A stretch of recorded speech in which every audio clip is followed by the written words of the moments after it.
अवधूत चिंतन श्री गुरुदेव दत्त श्री स्वामी समर्थ महाराज की जय. श्री स्वामी समर्थ. सर्व ताई आणि दादांना तुमचं सर्वांचं स्वामी समर्थ माझी आई या चॅनलमध्ये स्वागत आहे. आजचा दिवस स्वामी महाराजांच्या कृपेने तुमचा सुखाचा आणि आनंदाचा जाऊ हीच स्वामीचरणी प्रार्थना करून आजच्या व्हिडिओला सुरुवात करूया.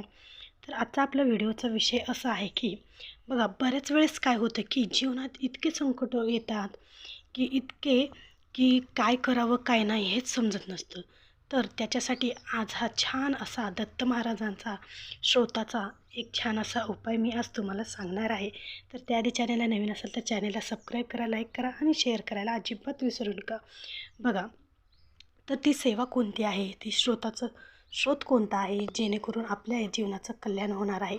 बघा, काय होतं की बऱ्याच वेळेस आपण काहीही नाही केले तर आपल्यावर आरोप लावले जातात. आपल्यावर कोणत्या ना कोणत्या कारणावरून आरोप लावले जातात. त्याचबरोबर बरीच सारी अडचणी आपल्या मागे असतात. त्याचबरोबर दवाखाना लागलेला असतो. बघा, दवाखान्याची पायरी आणि कोर्टाची पायरी ही कधीच कोणाच्या मागे लागू नये, नाहीतर यामध्ये माणूस खूप खूप त्रासात जात असतो.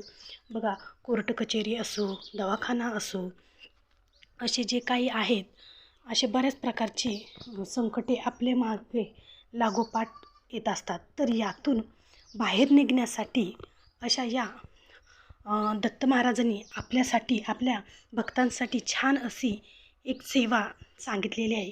ही जर सेवा तुम्ही मनोभावाने श्रद्धेने जर केली तर तुम्हाला याचं त्वरित फलप्राप्ती होणार आहे.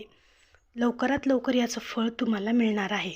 तर ती सेवा अशी कोणती आहे? बघा, कितीही मोठी संकटे असू द्या, कितीही अडचण असू द्या, कितीही दुःख असू द्या, कष्ट असो किंवा कितीही त्रास किंवा त्याचबरोबर मानसिक त्रास असतो, शारीरिक त्रास असो, आर्थिक त्रास असो, कोणत्याही त्रासावर हा जालीम उपाय असणार आहे.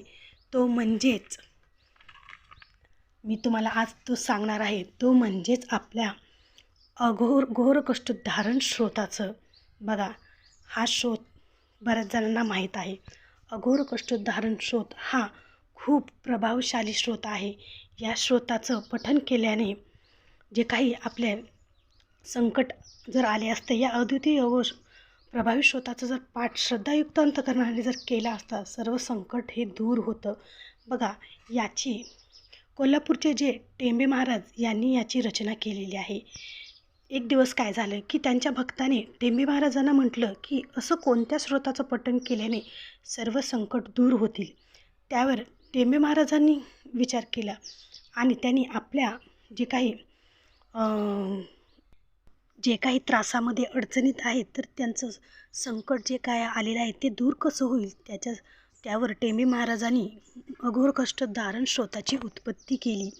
तर ही अघोर कष्टोद्धारण श्रोत हे 5 ओळीचं आहे. जो संकटात असेल त्यांनी 7 दिवसाचा संकल्प करून याची 108 वेळा वाचन केल्यानं आपल्या जीवनातील ज्या काही अडचणी आहेत तर त्या नाहीशा होतील. तुम्ही ही सेवा संकल्पयुक्त करू शकतात. बघा, संकल्पयुक्त सेवा जर केली तर आपण या सेवेला बांधील असतो. आपल्याला बघा, जर संकल्पयुक्त सेवा जर करायची असेल तर तुम्हाला काय करायचं आहे, देवघरासमोर बसायचं आहे.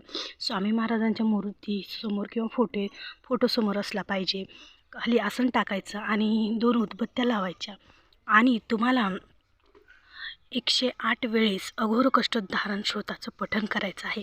बघा, या श्रोताच्या पठणाने आपल्या जीवनातील जे काही कष्ट, जे काही दुःख आहे त्याचं निवारण हे होतं म्हणजे होतंच. आणि आपण या संकटातून, या त्रासातून हळूहळू बाहेर निघतो.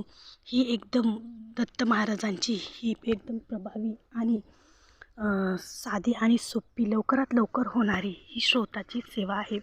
तुम्ही ही जर सेवा श्रद्धायुक्त भावनेने, श्रद्धेने आणि विश्वासाने जर केली तर नक्कीच तुम्हाला याचं फळही तितकंच लवकर मिळेल. तर तुमच्याकडे जर बघा, आता जी मी या व्हिडिओमध्ये जी तुम्हाला छोटीशी पोथी दाखवलेली आहे, गुरुचरित्राची अध्यायाची पोथी आहे. तर याच्यामध्ये सुरुवातीलाच अघोर कष्टोद्धारण श्रोताचं एक पेज आहे. तर त्याच्यावर पूर्ण हे श्रोत आहे. तर अशा प्रकारची तुम्ही पोथी तुम्हाला कुठेही धार्मिक दुकानात मिळून जाईल. ही जी पोथी आहे तर ती मी गाणगापूरमध्ये गेल्यानंतर मी तिथूनही घेतलेली आहे.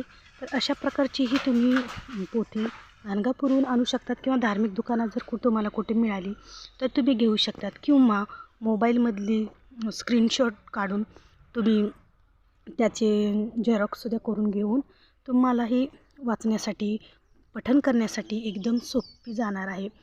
तर ही जर तुम्ही 108 दिवस किंवा बघा 108 दिवस करा, 21 दिवस करा, 11 दिवस करा किंवा 7 दिवस करा, पण ही सेवा करताना तुम्हाला मांसाहार वर्ज्य करायचं आहे.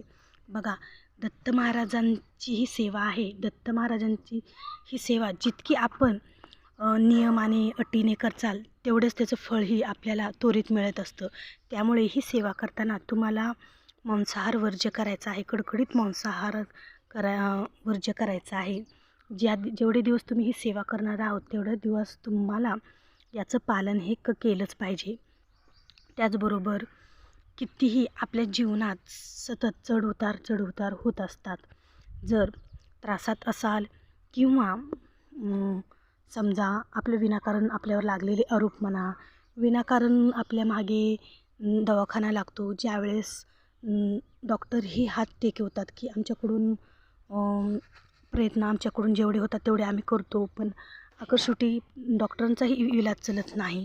तर तिथे प्रत्यक्ष भगवानाचा, देवांचा, दत्त महाराजांचा हा जर उपाय तुम्ही केला तर नक्कीच बघा, या स्रोताने कितीही आजारी व्यक्ती असो, जर तुम्ही जर या घोरकष्टोत्तरानाचं ची रक्षा असते, उदबत्तीची रक्षा असते, ती आजारी व्यक्तीला जर पाण्यात पिण्यासाठी दिली तर याचा खूप प्रभावी असा उपाय होतो. तर अशी ही सेवा आहे.